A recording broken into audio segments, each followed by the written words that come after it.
And hello, everyone. Super exciting topic today. It's deadheading, and is that a dirty word to you? Because Some people like it. Yeah. Some people think it's like therapy. They're like, oh, I love deadheading. I'll just go out and pick. And that's probably the person that picks at a scab all the time. Nice, you went there. So is deadheading, is that a chore or is it therapeutic for you? What is it for you? It's like there's no, it's a chore. It's a chore to me. It's not therapeutic. I don't like deadheading. That's why you have the rest of us saying this is what needs to be done. Yes. Yeah. I have the attention span of a 3-year-old, so deadheading is really tough for me. But anyway, so is deadheading a chore to you or is that therapeutic? How about you? It doesn't bother me. You can't Like be in it- between. It's yeah, gotta be it is. It's one just or like- the other. No, it's just like it's something that needs to be done, so it gets done. Like Yeah. it doesn't. I don't know. I'm impartial to it. Okay, so we're going to be talking about deadheading, mostly petunias, but also we're going to dive into geraniums. I'm going to say verbena. We also have some lantana here that need to be cleaned up. There are some flowers that will benefit from deadheading and will actually thrive better. Yeah. Whereas something like the petunias, Ah. everybody is so scared of the deadheading. I think because there's so many flowers on it. Right, yeah, but people are in that mindset, and we're going to get to the super petunias. People are in the mindset of grandma. Like, this ain't your grandma's petunias. So we're going to get into that, okay? Or your grandma's grammar. Yeah. Yeah, every English teacher just went every time I talk. All right. So, anyway, petunias. There is a right way and a wrong way to deadhead petunias. There is a right way and a wrong way to deadhead geraniums. So, let's take a look at that. Let me go through and deadhead some petunias here. So, there are some petunias, some blooms that they're at their end of their life cycle here, so you can see that. What do we do with this?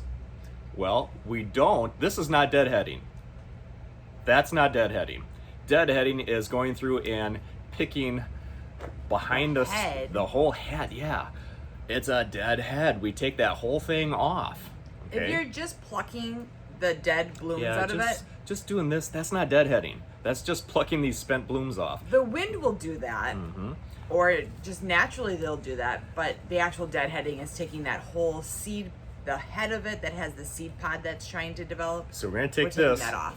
this whole thing.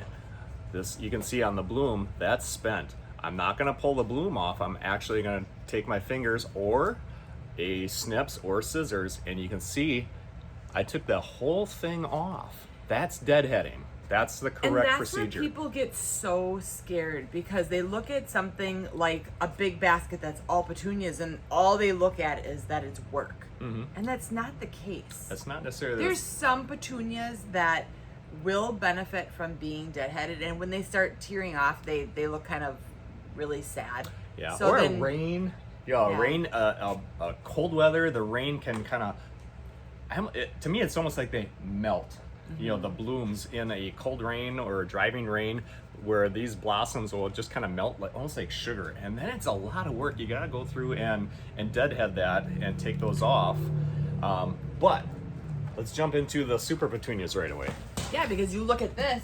This is a massive basket. Yeah. And can you imagine if we had to deadhead all of these baskets throughout our entire greenhouse? Yeah. So There's no way. super petunias, no need to deadhead them. They are self-cleaning. So the wind rustling through is going to go through and take those spent blossoms off. It's not trying to produce seed. So what happens with the blossoms, most petunias that are grown from seed, they bloom, they produce that blossom, and then they're trying to reproduce themselves through seed. So they make a little seed pod and they want to throw seed to reproduce themselves. Super petunias are from vegetative cuttings. So they're bred, they're an exact replica genetically as the mother plant. It's not trying to reproduce itself. So it's not trying to produce seed, it's just producing another bloom. So this whole thing will just continue to bloom. it needs to be fed. So we need to feed it at least once a week, and that's why these super petunias are heavy feeders. So we're feeding them fertilizer at least once a week.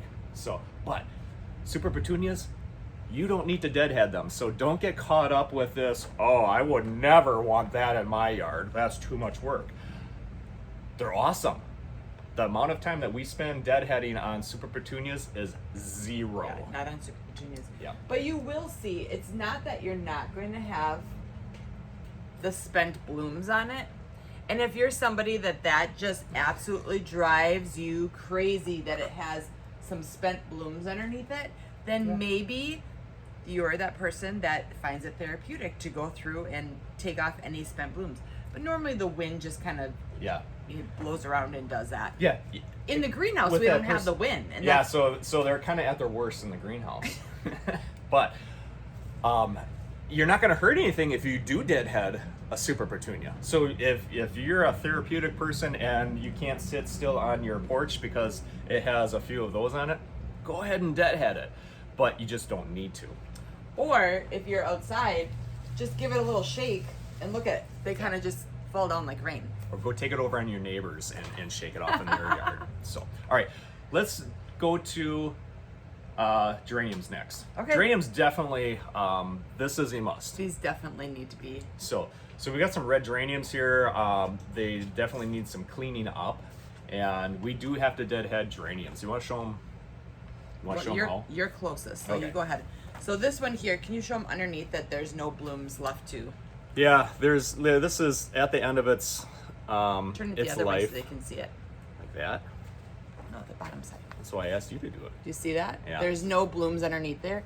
Where this one still That's has got a few. a few. Now, if you want to get a few more miles out of this, could you for hey, I got a party coming up, and I don't want to take this off so my geranium is totally bare. You can get just a few more days if you go through and pick the very, very spent blooms out of here. You could do that and get a little bit more mileage out of it.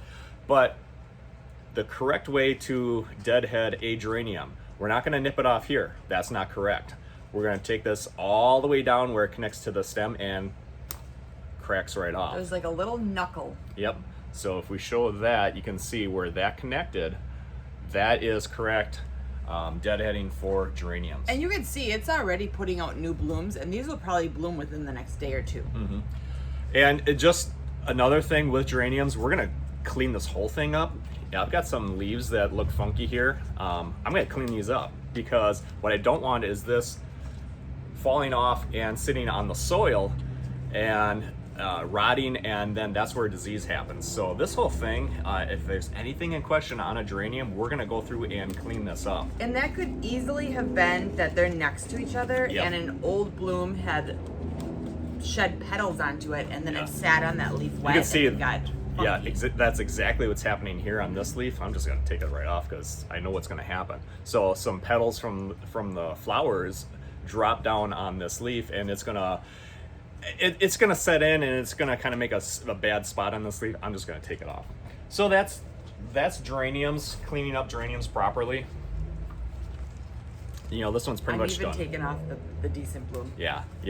We go through in our greenhouse, and we clean them up pretty heavily because there's going to be growth from the bottom. They start blooming fairly quick once they're cleaned up because they're not trying to put that energy into any of the leaves that are damaged. Mm-hmm. And unless, like you said, you have a big party or something. Yeah, if you gotta have color for immediately a couple days from now, then maybe just kind of pluck off, where it just looks a little funky, maybe just clean them up. But long term, go through and clean them heavily, and that way it'll really look nice. And if you keep up on that cleaning and you do it, these were sitting, so yeah. If you do it, it'll continuously bloom all the time. But these guys are looking for a home. They need to be adopted. Right. Okay. Hopefully this weekend will be. So that's geranium cleanup. Let's move on to verbena. So verbena, and there's one on here that so you can see this is verbena. We like to plant this kind of in the middle and then it just pokes through. And you can see on this one, this is spent verbena. So again, we're gonna just take and nip that whole thing right off. Again, you can use a scissors or a snips. This one is going, I'm just gonna take it off now. So that's what that looks like. The verbena, it had a little bit of life left to it, but I'm doing it now, so I'm just gonna go through and clean it up. Especially verbena, stay on top of it, because if it all blooms at the same time, they're gonna be in the next week or two, they're all gonna be kind of spent at the same time. So verbena, go through and clean it up at least once a week, because then you'll have that fresh verbena coming through looking nice in your hanging basket, rather than it's all on that same cycle of bloom and fade away and then you have to clean it up. So verbena is definitely a cleaner up. There's some series that are really good. I'm just saying the Proven Winner series has some pretty good ones that they don't need it nearly as much. They do, but they're still verbena. They still need to be cleaned Still up. They're still gonna require that. Lantana would be the other one that I would say definitely take the time to clean it up. Yes, and the same thing. So lantana, that's that yellowish golden flower. It's great if you have deer because they don't like it. We sell a lot of lantana, and same thing. Get in, take this little stem, take that whole thing right off, and that's what that looks like. And you can tell, especially with lantana, we call them little pineapples. Let me show. Lantana is one that the stem is a little bit more, it's tougher to just snap off.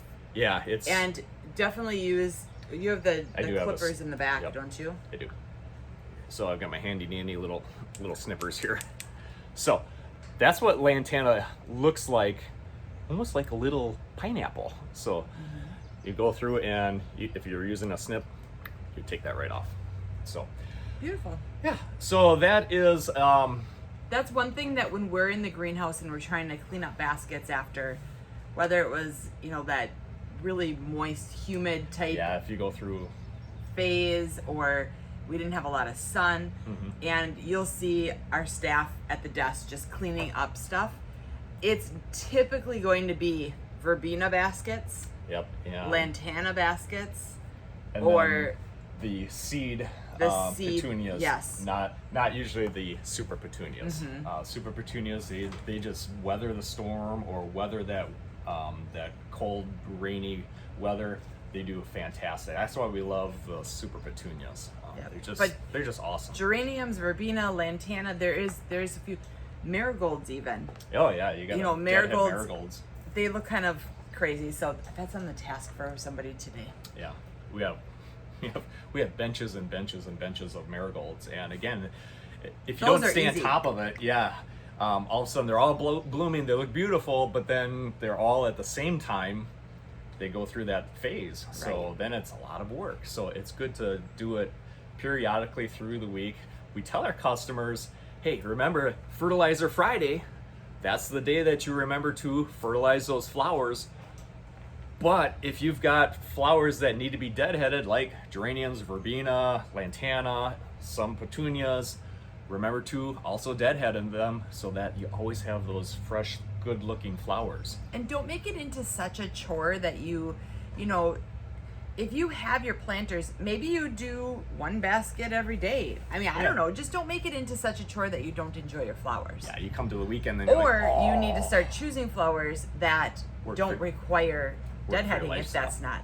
So tell us, make the comment, do you like deadheading? Is it a chore? Is it therapeutic? Or is it just indifferent and it doesn't bother you either way? Right. Okay, so that's the dealio on deadheading, and kind of giving you the pros and cons of it, and why it is necessary or unnecessary. Yeah, exactly. And give you what you should be looking for when you're in your local greenhouse picking out flowers that work for your lifestyle. Right. And when you're deadheading, that is your reminder. Also, you need to fertilize so that you can have those blooms pushing out constantly, and you're giving them the food. Because the last thing you want is just your green plant and your flowers not blooming. Yeah. So if we're not feeding them, guess what? They're not going to be flowering like they should. So speaking of which, something that does that is our Beat Your Neighbor Fertilizer. We want to highlight one of our retailers, and that is Ebert's Greenhouse Village in Ixonia, Wisconsin. They are a retailer of our Beat Your Neighbor Fertilizer, so be sure to say hi to them. And I know they've ordered a few times, so yeah, they've got always, it. You know, if you're driving a distance, always check with them to make sure they have it. If you are not around that area, then you can go on our retailer website or our beatyourneighbor.com website, look at the retailer map, see the retailers across the United States, which I think we have like 122 at this point. Yeah, I think so. Would love to have more. Mm-hmm. And you can see who's nearest to you. If there's not somebody near to you, then you can order online at thebeatyourneighbor.com. Mm-hmm. Yeah, so check that out. And of course, there's a lot of other information at the beatyourneighbor.com website. There are blog articles, there are recipes, Yep. There are how-to videos, and there's a lot of information there, plus a lot of other products other than the Beat Your Neighbor Fertilizer. And can you do us a Yeah. favor? Can you please hit the follow or subscribe or hit those buttons so that it pops up on your page? That really helps us to be able to put out the information for more people to see it. That would be a huge, huge help for us. Yeah, One absolutely. great way to support us without actually having to spend a dime. Right. Yeah. Right? So that way we're not doing a subscription to our free how-to videos. So that's your ticket to ride. Hit the follow button, hit the subscribe button, Yep. Whether you're on Facebook or on YouTube. All right? Beautiful. On with our day. On with our day. Thanks for watching. Bye. Bye-bye.